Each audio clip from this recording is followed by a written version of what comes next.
So today I would like to show you a very Greek dish, which is your Spanakopita. Now Spanakopita can be best explained as a spinach filled samosa. But more than a Spanakopita, I want this episode to be about a Filo pastry. Now Phyllo Pastry is this extremely thin, crispy cousin of a puff pastry.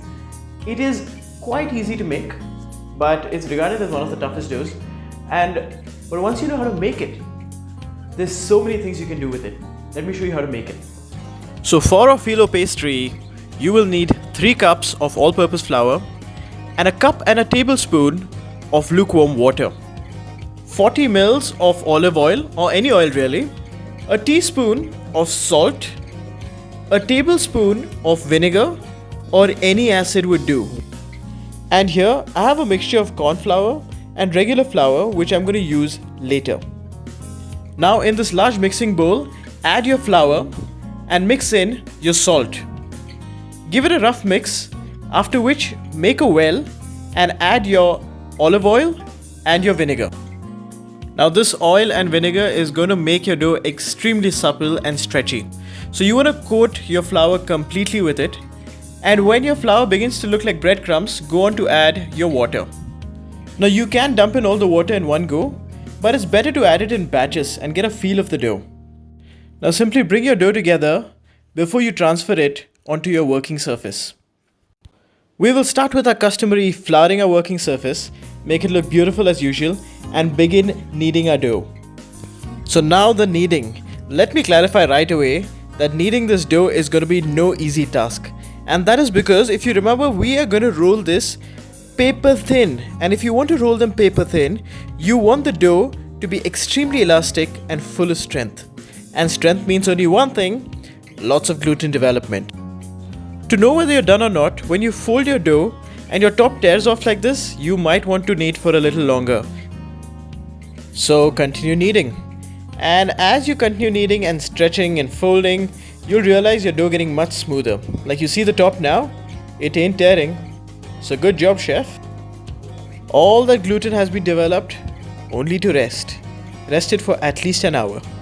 So our dough is ready. Let it rest at least for 1 hour. And in the meantime, let's make the Spanakopita filling. So our Spanakopita filling. We will need an onion, a few cloves of garlic, and you know what I mean by a few cloves. I mean double the usual amount, so say 6. A couple of tablespoons of oil. Now you will traditionally use some feta cheese, but we must be vocal for local, and feta is also really expensive, so I'm going to replace this with some paneer. By the way, feta episode is coming real soon. You will also need juice of half a lemon. Here I have some washed and thoroughly dried spinach. Here I have a handful of them, say a cup and a half. Finally, you'll need some salt and some pepper. This filling is essentially a stir fry, so it's not really difficult. So start off by roughly chopping your spinach, then small dice your onion and sweat it in a couple of tablespoons of oil.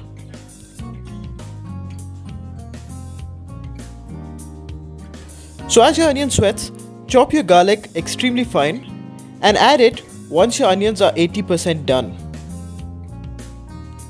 Now sweat the garlic for about half a minute and then add your spinach. Once your spinach is completely wilted in, disappeared, crush your paneer in. Cook everything in the wok for a couple of minutes, after which you'll have about 3 tasks left. For starters, season with some salt and pepper. After that, add some acid, very important. I'm adding juice of half a lemon. A final mix before task number 3, and that is to cool the mixture off completely. And now it is time to roll out our Phyllo pastry. Our dough has rested well for about an hour. It's completely chilled. And along with your dough, don't forget to bring your corn flour mixture. The next thing you want to do is portion out your dough.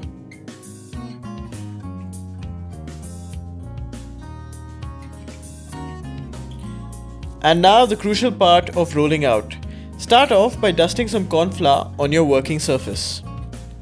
Now using a rolling pin, Roll out your dough portions into small discs. Now generously dust each side of this disc with the corn flour mixture. Repeat this procedure with 5 more dough balls and pile each disc one over the other after having dusted each side of these discs generously with the corn flour mixture. Now you're going to want to roll out this set of 5 discs. In a pile, it's going to be very easy to roll them out into a very large thin sheet. And do not worry about them sticking to each other. The corn flour is there for this very purpose.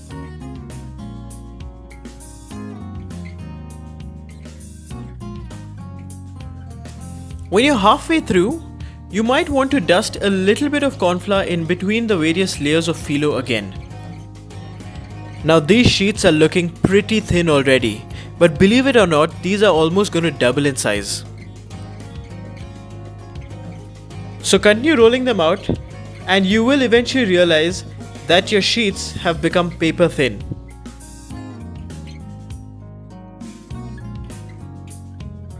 Check this out. You can almost see my fingers through. Now this large sheet has been rolled out of this tiny bowl.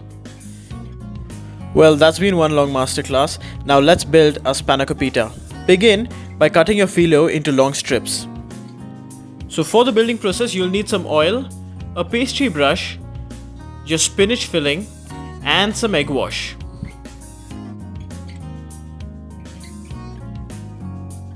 You will need 2 sheets of phyllo per Spanakopita. Now apply oil or melted butter in between the 2 layers of your phyllo. Take your spinach mixture and place it in your phyllo. Try to shape it into a triangle. Now fold your phyllo over the spinach, continuing to follow the triangle shape you made with the spinach. Apply oil in between each fold. Now, as you would fold, you'd realize that the open side of the phyllo is getting covered up. Now finally, seal it with some egg wash, apply some oil on the outside, and Spanakopita is ready. Now you want to place these beautiful Spanakopitas in a baked dish. Place them seam down, after which place them in an oven at 200 degrees Celsius for 20 to 25 minutes. And in 25 minutes you will have crispy golden brown Spanakopita. Serve this with some sour cream or their best had as is. Just to give you a sense of how crispy, let me demonstrate.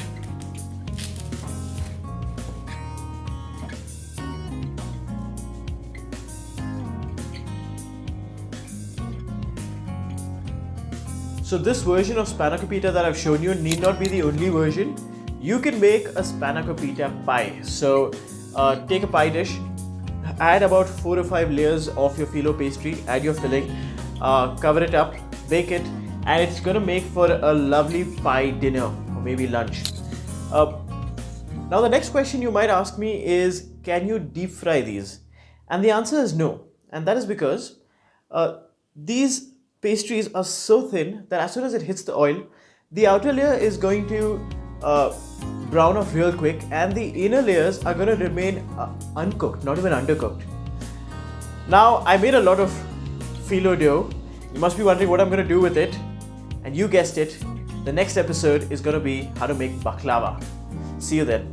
Thank you for watching. Like, share and subscribe.